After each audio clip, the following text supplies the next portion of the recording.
What is going on, everybody? This is Pelfrey, and I want to do a video on something that I've been very bad at as far as keeping a reef tank, and that is just testing in general. One thing that I have not been able to get a good grasp on is the how the sensor works on the Tunze 3155 auto top off.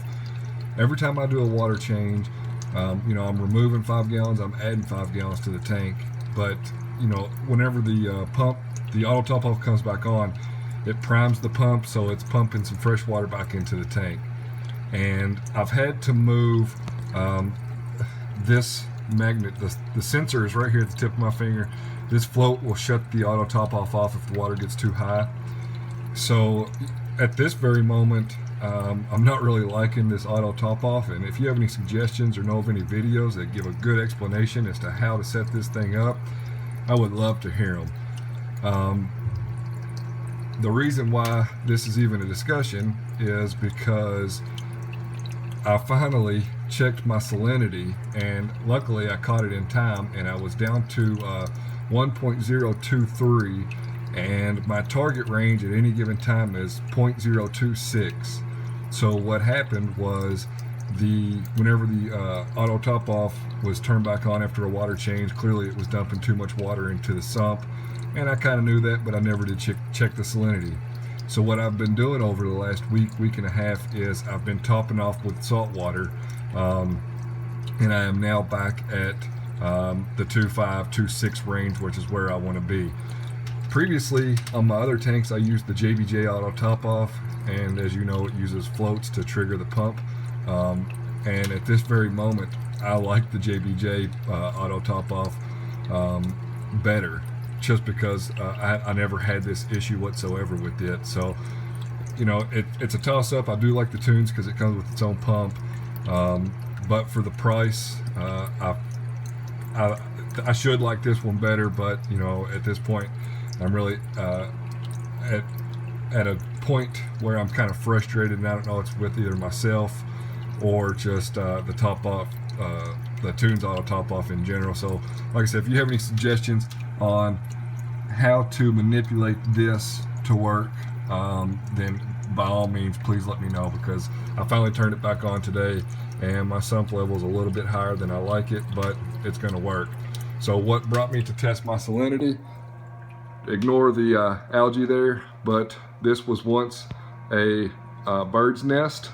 It's right, if I can get my finger in there, right there, and it is now all white, and I'm pretty sure I should pull it out of the tank and throw it away. I have a pretty good idea that thing is not coming back. Also, this was an SPS frag, and it was once purple, and it is all white. So whenever I started to see the bird's nest change, that's whenever I finally started testing for salinity, and you can guarantee I'm going to do it more often now. Sometimes it takes a mishap or a mistake for myself anyway to start realizing, hey, you need to be doing this. So I'm going to make it a point to do some better testing, just in general. So for now, no more SPS at all in this tank until I can get it more stable and a little bit more forgiving. But all in all, the tank is doing well. I'll do a complete update on it here pretty soon.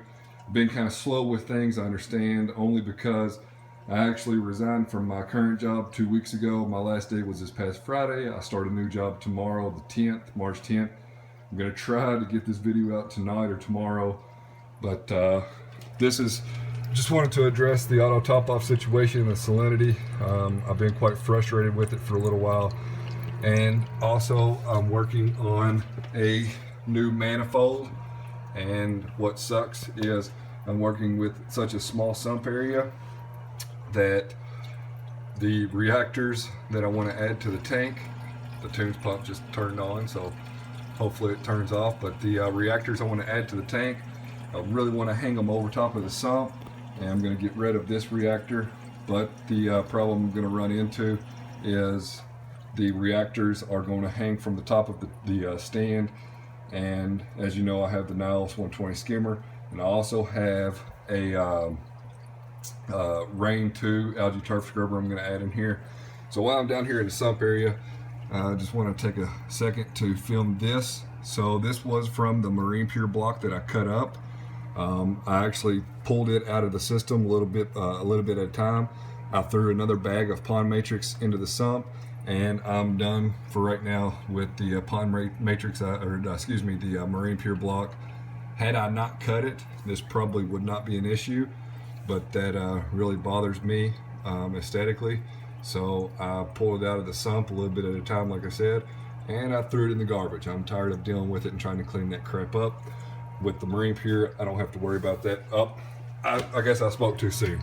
I do have one block here in the drain section with another bag of pond matrix. So like I said at the beginning, if you have any suggestions on how do you start up your tank whenever you do a water change, do you do anything to your Tunze auto top off to get it set correctly? If you do, I would love to hear what you're doing, because clearly I'm doing something wrong, and I've watched some videos on it and I've read the literature and I just cannot get it figured out. The bird's nest is a loss by all counts, but I did get that frag for free and it was doing just fine until the salinity issue swung around. Unfortunately for me, I did pay for this frag, and like I said, I'm pretty sure that they're not going to come back. So here's a, excuse me, I about fell over my couch here, overview of the kids' toys surrounding everything, the tank, and that's it. That's about it for now. I did get some new stuff in. I got a video coming out on it, and I got some other content that I'm going to work on. But like I said, I'm actually switching jobs. Tomorrow's my first day, so probably going to be a little slow on YouTube here for the next few weeks as I get kind of comfortable in my new role with the new company. As always, I appreciate you watching. Any tips, suggestions, anything, I will gladly take it and run with it. I appreciate you watching. We'll see you on the next one.